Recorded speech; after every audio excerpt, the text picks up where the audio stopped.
All right, hit record.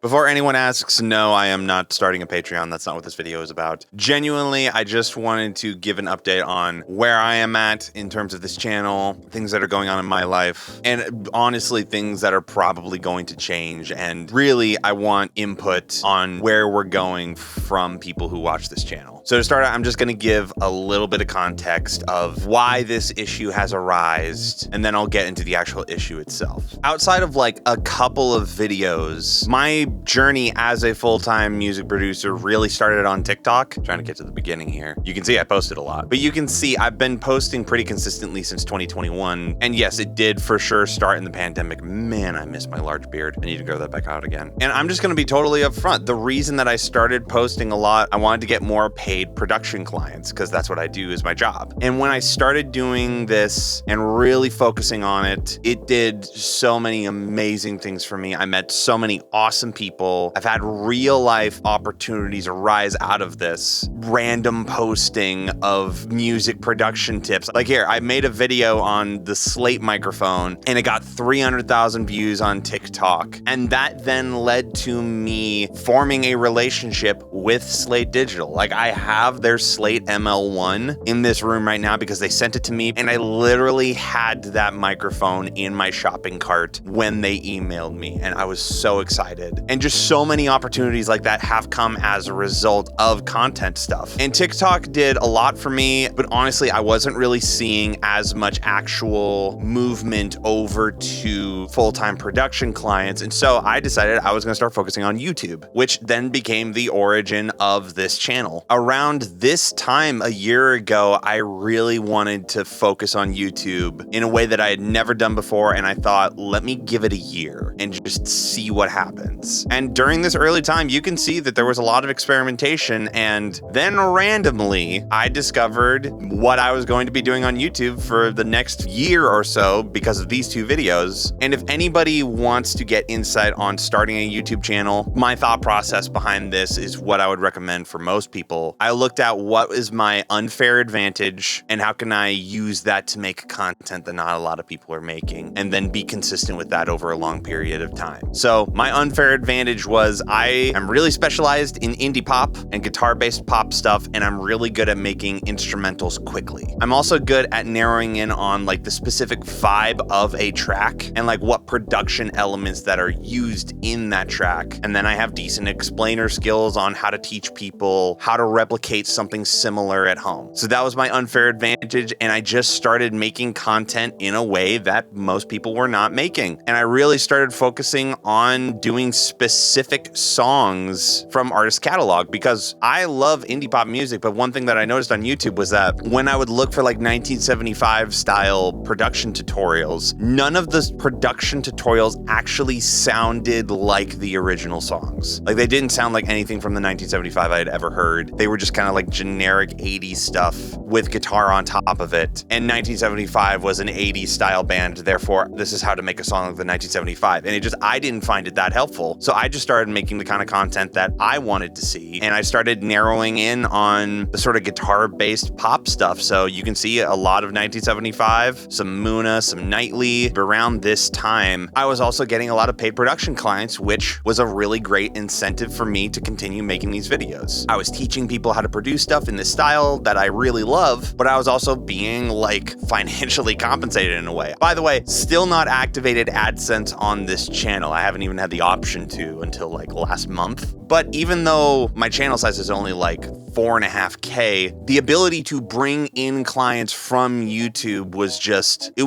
so strong to the point where I was able to make a full-time income, like pay for my groceries, pay for my rent, even move to a new city that I'm in right now, funded entirely off of what I was able to do with this channel. By the way, if you're in Olympia, Washington, hit me up. I get coffee with people all the time and it's really fun. And this just kind of kept building on top of itself over and over again. I got requests from more and more gear companies to check out stuff. And then I had a full-on Peter McKinnon moment when Austin Hull from Make Pop Music gave me a shout out and said that he really loved the stuff that I was doing. And oh my gosh.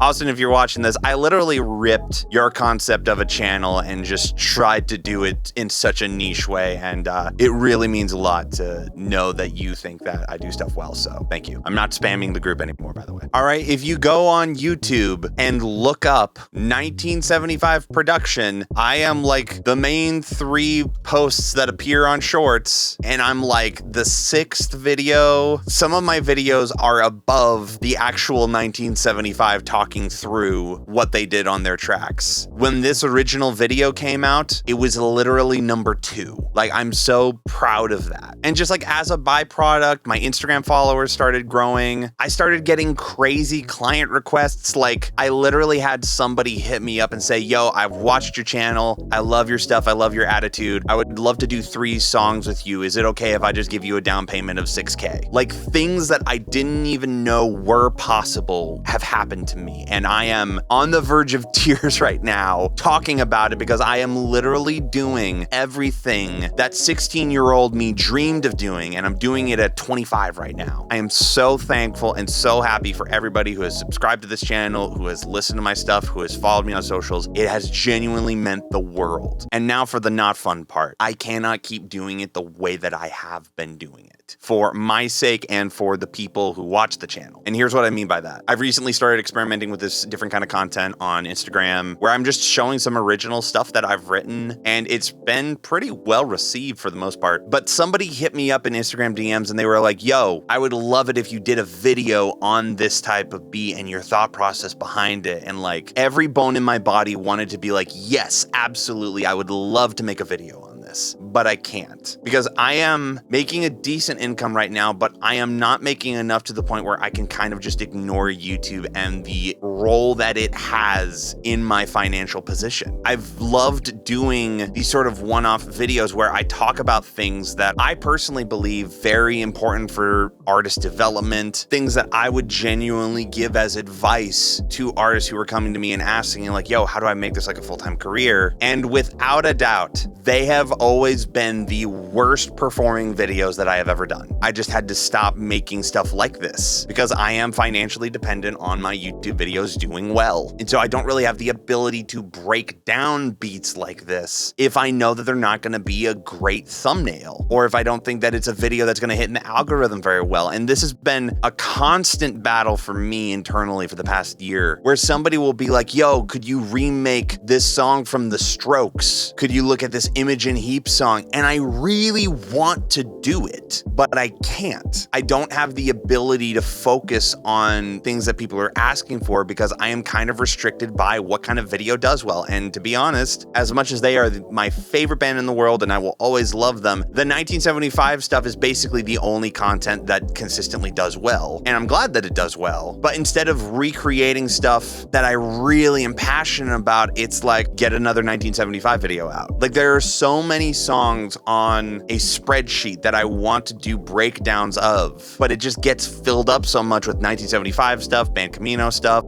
the indie pop stuff, to the point where like I have to fill the bar up with things that I know will do well, and then the videos that I want to actually do, ones that people are actually asking for. And just to show you guys a little bit of the behind the scenes, you know, this is what my week looks like. All of these white spaces are the time that I have available to work on client projects, because that is how I make a majority of my income. And since I've recently permanently blocked off my weekend as being like a permanent off day for my own health, basically I have one day where I can focus on making content. And that's not just YouTube, that's like YouTube and all of like the TikTok stuff too. And so I'm at a point where I don't really have more time to dedicate to the things that I really would like to build out. Somebody recently said, yo, in one of your videos, you talked about making like a tone pack for Guitar Rig. I would love to buy that off of you if you have it. And I literally haven't been able to work on it at all just because I do not have time to do that. All of this is for client projects. And as you can see, I actually have like a decent amount of recurring weekly meetings right now. And this doesn't even count if somebody books a call with me to talk about a potential project in the future. If somebody does book a call, then it gets even more blocked out. So some weeks it could literally be like this. And the main reason why I'm not doing doing something like a Patreon or like a membership site or something like that is because that just kind of adds more problems. Like, I'm already more pressed for time now than I would like to be, and all making a Patreon would do is fill up the time that I would then have to put towards something else. And if I'm being totally honest, I haven't been the best at it, but there have been multiple points where I just can't get all the content stuff that I want to get done in a day, and it bleeds over into the weekend. Again, this is not me saying I'm not insanely thankful for all the things that have already come my way. I am. But something needs to change in how things are going. So there are a few things that I'm going to be trying out. One of them is selling some of the original songs that I've written to artists, where it would be a 50-50 split between the two of us. We would basically become co-collaborators on a song that I have already mainly written, and then I would do all of the normal like vocal production, mixing, mastering stuff. I'm still developing that idea out and what it would look like. If you want to be updated on it, I'll make a mailing list and like put it in the description just to notify you if there's any updates. I promise I'm not going to use it to like push my own music. I literally just like, that's the only way I know how to like keep people updated on stuff. And obviously, like, I don't think it's really helpful to go to people and say, well, what do you want? Because I've learned that it's not really best to get a reliable answer on what people actually want. Like, I could say, do you want a Red Bull in your hand 24/7? And in the moment, some people might instantly say yes. But then if I started building out a business that would facilitate that, people would instantly be like, well, no human being would ever buy that. So like, I don't really think it's helpful to ask people, do you want this? Do you want this? Because people will just say, yes, I would like that. So I think some feedback that I would really love to get is if I could only limit my channel to doing one thing, what would you like that to be? Again, this is not hard set rules. If everybody says, we want you to make Fortnite content, then I'm going to change the channel. But I want to know what people see about this channel from the other perspective, because I've just been so tunnel vision with it for like a year and a half. And I feel like I've kind of lost objective perspective on things. Also, to make things a little bit easier for like doing song stuff, I'll actually put a poll down in the description and see if we can maybe get like a running tab on like what songs people would like to see recreated on this channel, so that in between me doing the songs that just kind of need to get made in order for this channel to keep moving, I can really make sure that like every other video, I can do a tutorial on a track that you guys really want to see, because that is valuable to me. I want to make sure that I'm not just being like 1975 track, okay, what's big on the indie pop playlist this week. Like, I want to make sure that I'm actually giving you guys the decision of what gets made on this channel beyond just commenting, can you please do this song in the comments, and then hoping that I eventually get to it someday. I genuinely believe I have been put on this earth by God to make stuff, to help other people make their stuff, and to show people how they can be making their own stuff. Like, I genuinely believe that from the bottom of my heart. And I've just been really not happy with how I've been sort of forced and pigeonholed to do that as of late. So yeah, I really want to restructure things on this channel so that people are getting what they want, but then also introduce some ways that maybe I can get a little more monetization in a way that is genuine and giving to you, but then also allows me to free up my time and focus more on things like a tone pack or a sample pack. Things that I genuinely want to do, but I don't have the time for them right now. So please cast comments below on what you guys think about the situation. Here, I should post with the thumbnail. What looks, I'm gonna lower my eyes. Okay, I think that'll be good. But yeah, this is not a frustrated, Seth's angry about how things are going. It's just, I feel like there needs to be a little bit of redirection in terms of my channel and my business and how things are going in a way where I can be taken care of, you guys can be taken care of, and we can all get what we want. Because the main reason why I'm so intense about this is because I genuinely think there is a scenario where everybody is getting what is best for them, and we're all getting that at the same time. It's just, I feel like right now I've been getting that, but this channel hasn't. So yeah, those are my thoughts. I would love to hear what you guys think in the comments. Next week's video, 1975. I'm doing robbers. Track's really good. It's been really fun to dissect that because I have nostalgic college memories about that one. I'm not going to say love you guys because I don't like parasocial stuff, but I appreciate everything that people have done for this channel so far and for my life. And yeah, I'm excited to see where things go from here. So I'll be talking to you guys soon.